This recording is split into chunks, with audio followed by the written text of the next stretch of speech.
26 जनवरी 1992 भारत के इतिहास का वो ऐतिहासिक दिन जब जम्मू कश्मीर में आतंकवाद अपने घुटनों पर आ गया था। जब आतंकवादियों से जान की धमकी मिलने के बावजूद आज के पीएम मोदी ने श्रीनगर के लाल चौक में तिरंगा फहराया था और जब पाकिस्तान को भारत ने अपनी ताकत की झलक दिखाई थी। उस वक्त नरेंद्र मोदी ने अपने भाषण में कहा था कि 26 जनवरी को परसों अब चंद घंटे ही बाकी है, लाल चौक में फैसला हो जाएगा किसने अपनी माँ का दूध पिया है। 26 जनवरी को परसों अब चंद घंटे बाकी हैं, लाल चौक में फैसला हो जाएगा किसने अपनी माँ का दूध पिया। आखिर कैसे ओपोजिशन पार्टी के आम कार्यकर्ता होने के बावजूद उस वक्त नरेंद्र मोदी ने जम्मू कश्मीर में आतंकवाद को मुंह तोड़ जवाब दिया था। उसी साल टेंट में विराजित रामलला के सामने उन्होंने कौन सी प्रतिज्ञा ली थी और जब वो अध्यात्म की तलाश में हिमालय गए थे तब उनकी गुरुजी ने उन्हें कौन सी मंत्र दिया था, जानेंगे इसी वीडियो में। लेकिन उससे पहले आप जल्दी से चैनल को सब्सक्राइब कर दीजिए। दरअसल साल 1992 में जम्मू कश्मीर में आतंकवाद अपने चार्म पर था। तभी बीजेपी के वरिष्ठ नेता मुरली मनोहर जोशी ने ऐलान किया कि वो श्रीनगर के लाल चौक पर भारत का तिरंगा फहराएंगे, जिसके लिए कन्याकुमारी से कश्मीर तक एकता यात्रा निकाली गई थी। लेकिन साथियों, आतंकवादियों ने इसी रैली में शामिल होने वाले नेताओं को जान से मारने की धमकी दी थी। तभी नरेंद्र मोदी ने कश्मीर पहुंचने के ठीक 2 दिन पहले 24 जनवरी के दिन ऐसा भाषण दिया था जिसे सुनकर आतंकवादियों के पसीने छूट गए थे। उन्होंने कहा था कि हमारी यात्रा ने आतंकवादियों को परेशान करके रखा है। लाल चौक पे पोस्टर लगाया है, दीवारों पर लिखा है जिन्होंने अपनी माँ का दूध पिया है वो श्रीनगर के लाल चौक पर आए, आकर भारत का तिरंगा झंडा फहराए। अगर वो जिंदा वापस जाएगा तो आतंकवादी उसे इनाम देंगे। तो आतंकवादियों कान खोल कर सुन लो, 26 जनवरी यानी परसों में अभी चंद घंटे बाकी है। अब लाल चौक में ही फैसला होगा कि किसने अपनी माँ का दूध पिया है और किसने नहीं। लिखा है जिसने अपनी माँ का दूध पिया हो वो श्रीनगर के लाल चौक में आए, आकर के भारत का तिरंगा झंडा फहराएं और अगर वो जिंदा वापस जाएगा तो आतंकवादी उसे इनाम देंगे।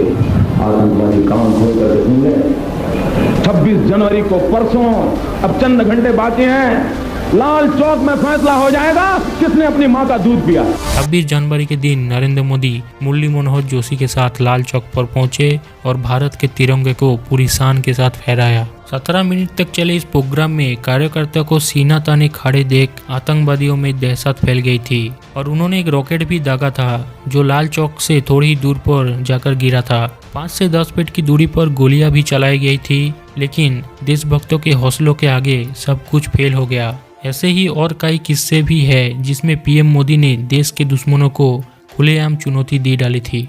लेकिन साथियों, क्वेश्चन ये है कि नरेंद्र मोदी के दिल में देश के लिए इतना प्यार और सम्मान जागा कैसे कि वो देश के लिए मर मिटने के लिए तैयार हो गए थे।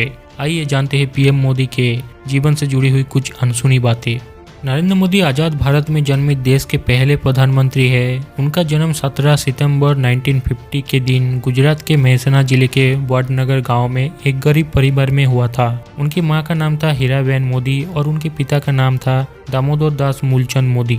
नरेंद्र मोदी अपने 6 भाई बहनों में तीसरे नंबर पर थे। वो बताते हैं कि बचपन में उनके पिताजी वडनगर रेलवे स्टेशन पर चाय के एक छोटे सा स्टॉल लगाया करते थे और नरेंद्र स्टॉल पर अपने पिताजी की मदद किया करते थे, जहां वो ट्रेन के डब्बों में जाकर चाय बेचा करते थे। उनके बारे में लिखने वाले बताते हैं कि मोदी जी बचपन से ही पढ़ाई में एवरेज स्टूडेंट थे, लेकिन उन्हें स्कूल के नाटकों में हिस्सा लेना काफ़ी पसंद था। भले ही उनके जेब खाली है, लेकिन उनका दिल और दिमाग हिम्मत और साहस से भरपूर रहता था। मोदी जी बताते हैं कि उनके स्कूल के पास ही एक झील हुआ करती थी जिसमें वो अक्सर खेलने जाया करते थे। एक बार उन्होंने वहाँ मगरमच्छ का एक बच्चा मिला जिसको बहुत ही बहादुरी से पकड़कर वो घर पर लेकर आए थे, लेकिन माँ हीराबेन के समझाने पर उन्होंने उसको वापस झील में छोड़ दिया। खेल कूद के अलावा वो इतिहास पढ़ने के बहुत शौक रखते थे, इसीलिए वो लाइब्रेरी जाकर कई साल पुराने अखबार और देश के इतिहास से जुड़ी किताबें पढ़ते थे। इसके अलावा वो स्वामी विवेकानंद जी से काफ़ी प्रेरित थे, इसीलिए वो उनकी सभी किताबें पढ़ा करते थे। महज 8 साल की उम्र में अपनी हिंदी टीचर चंद्रकांत देव से प्रभावित होकर मोदी आरएसएस में जाने लगे। वहाँ उनकी मुलाकात एक ऐसे व्यक्ति से हुई जिसके लिए वो झाड़ू लगाने से लेकर कपड़े धोने तक का काम करने लगे और उस व्यक्ति का नाम था लक्ष्मण राव ईमानदार, जिन्हें सभी वकील साहब कहकर बुलाया करते थे। उनकी मोदी जी पर सबसे अधिक छाप थी। नरेंद्र मोदी को बचपन से ही अच्छे कपड़े पहनने का शौक था। हालांकि वो कभी भी महंगे कपड़े नहीं खरीदते थे, लेकिन साफ सुथरा रहना उनकी एक खूबी थी। उनका स्टाइल बचपन से ही काफी अलग रहा था। वो कभी बाल बढ़ाते थे तो कभी बड़ी मूंछ रखते थे, कभी सरदार का गेटअप में आ जाते थे। कोई भी चीज आपको ऐसी नजर नहीं आएगी जिसमें सादगी ना हो। मोदी जी कहते हैं, मेरे शरीर पर कोई महंगी चीज नहीं होती, लेकिन मैं साफ सुथरा धोया हुआ प्रेस किया हुआ कपड़ा पहनना पसंद करता हूँ। 12 वर्षीय नरेंद्र मोदी के दिल में देशभक्ति तब जाग उठी जब 1962 में भारत और चीन के बीच भयंकर युद्ध छिड़ा हुआ था, जिसमें भारत की हार ने 12 साल के नरेंद्र मोदी को झकझोर कर रख दिया और उन्होंने देश की सेवा करने के लिए सेना में भर्ती होने का ठान ली। मगर पैसे की कमी होने की वजह से वो कभी आर्मी स्कूल नहीं जा सके, लेकिन उन्होंने एनसीसी ज्वाइन कर ली। फिर 1965 में हुई इंडो पाक जंग के दौरान उन्होंने भारतीय सैनिकों की काफी सेवा की थी। दरअसल जब भी वाडनगर स्टेशन में सैनिकों से भरी हुई ट्रेन आती थी तो मोदी जी उन्हें चाय और खाना पहुंचाया करते थे। बचपन से ही स्वामी विवेकानंद को अपने प्रेरक मानने वाले नरेंद्र मोदी 1967 में अपना पारिवारिक जीवन त्याग करके स्वामी विवेकानंद की दीक्षा लेने दीक्षा मठ जा पहुंचे, लेकिन उन्हें वह दीक्षा नहीं दी गई क्योंकि रामकृष्ण मिशन की सन्यासी बनने के लिए उनको ग्रेजुएट होना जरूरी था, जो कि वो नहीं थे। मगर दुखी होने के बजाय वो अध्यात्म की तलाश में हिमालय जा पहुंचे, जहां उनके साथ कुछ ऐसा हुआ जिसकी बदौलत ही आज मोदी प्रधानमंत्री है। कहा जाता है कि हिमालय की घाटियों में नरेंद्र मोदी को एक साधु मिले थे, जिनके शिष्य बनकर उन्होंने तपस्या करना शुरू किया। इसके साथ ही भगवा वस्त्रों और कमंडल लेकर उन्होंने कई राज्यों में यात्रा करना शुरू किया। इसी बीच एक दिन इनके गुरुदेव ने इन्हें बुलाया और कहा कि बालक नरेंद्र, तुम क्या कर रहे हो? नरेंद्र कुछ समझ नहीं पाया। तभी गुरुजी बोले, तुम्हारे पास 2 रास्ते हैं। अगर तुम तपस्या करो और तपस्वी जीवन जियो तो तुम ऋषि बन जाओगे, लेकिन नियति ने तुम्हें दूसरी चीजों के लिए चुना है, जिसके लिए तुम इस दुनिया को त्याग कर फिर संसार जीवन में जाओ, जहां तुम्हें राज ऋषि कहलाओगे। इसीलिए वो पहले केदारनाथ, फिर से दिल्ली, राजस्थान और राजकोट से होते हुए वापस गुजरात के वाडनगर में वापस आए और कुछ दिन परिवार के साथ रहकर फिर अहमदाबाद आ गए। घर चलने को लेकर उन्होंने एक इंटरव्यू में कहा था कि 17 साल की आयु में घर छोड़ दिया, स्कूली शिक्षा के बाद में निकल गया। तब से लेकर अब तक मैं भटक ही रहा हूँ नई चीजें पाने के लिए। जहां उन्होंने चाय के कैंटीन में काम करने के साथ ही आरएसएस ज्वाइन कर लिया और एक प्रचारक के रूप में काम करना शुरू कर दिया। फिर 1975 में जब इंदिरा गांधी ने कई राजनीतिक कारणों के वजह से राज्यों में आपातकाल लगा दिया, उस वक्त भी मोदी जी सरदार के रूप में पुलिस से छुपाकर सरकार की नीतियों के विरोध करते रहे। साल 1985 में नरेंद्र मोदी ने बीजेपी में आधिकारिक एंट्री ले ली और पार्टी के प्रचार प्रसार में जुड़ गए। लाल कृष्ण आडवाणी को मोदी जी का राजनीतिक गुरु माना जाता है। 19 के दशक में जब मोदी जी ने आडवाणी को सोमनाथ से अयोध्या यात्रा में बड़ी भूमिका निभाई, उस वक्त अयोध्या में एक घटना हुई थी जिसके बारे में काफी कम लोग जानते हैं। बताया जाता है कि 1992 में नरेंद्र मोदी अपनी 2-4 साथियों के साथ नंगे पांव अयोध्या में रामलला की टेंट में पहुंचे, जहां प्रभु श्री राम को टेंट में कड़ी तपस्या करते हुए देखकर वो काफी भावुक हो गए थे। उस वक्त उन्होंने भगवान राम की सौगंध खाते हुए प्रतिज्ञा ली थी कि मैं दोबारा आपके दर्शन करने तभी आऊंगा जब आप भव्य मंदिर में विराजमान हो जाएंगे। इस बात को 32 साल हो गए, लोग भूल गए, लेकिन नरेंद्र मोदी नहीं। उनके नेतृत्व में रामलला को न्याय मिला और 22 जनवरी 2024 को ऐतिहासिक दिन पर उन्होंने ही नवनिर्मित राम जन्मभूमि मंदिर का उद्घाटन किया और उनकी प्रतिज्ञा पूरी हुई। इसके बाद उन्होंने अपने भाषण में रामलला के लिए कुछ ऐसी बातें बोले जिसे सुनकर आपके रोंगटे खड़े हो जाएंगे।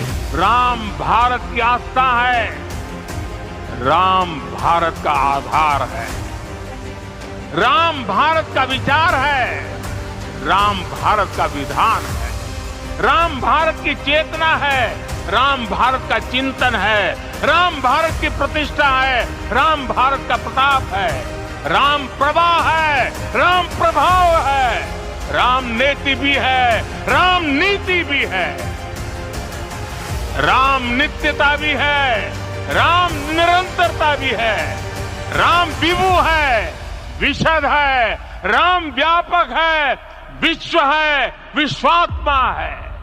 पीएम मोदी गुजराती में कविता लिखते हैं। उन्हें फोटोग्राफी का काफ़ी शौक है। बहुत ही कम लोग जानते हैं कि पीएम मोदी अमेरिका से public relations and image management का 3 महीनों का कोर्स कर चुके हैं। उनके 5 भाई हैं और एक बहन है। नरेंद्र मोदी की पत्नी का नाम जसोदाबेन मोदी है। परिवार के कहने पर उन्होंने सिर्फ 17 साल की उम्र में जसोदाबेन से शादी की थी। कुछ लोगों का कहना है कि शादी होने के 3 साल बाद तक मोदी जी अपनी पत्नी के साथ रहे थे, लेकिन मोदी जी के बारे में लिखने वाले इस बात से इनकार करते हैं और कहते हैं कि वो दोनों कभी साथ में रहे ही नहीं थे। मोदी जी का मानना है कि एक शादीशुदा के मुकाबले अविवाहित व्यक्ति भ्रष्टाचार के खिलाफ ज्यादा जोरदार और ईमानदार तरीके से लड़ सकता है, क्योंकि उसे अपनी पत्नी, परिवार और बाल बच्चों की कोई चिंता नहीं होती। खैर 1992 में एकता यात्रा करने के बाद पीएम मोदी गुजरात आ गए, जहां 1995 में बीजेपी ने पूर्ण बहुमत की सरकार बनाई। केशुभाई पटेल को मुख्यमंत्री बनाया गया और नरेंद्र मोदी को पार्टी की कामकाज देखने के लिए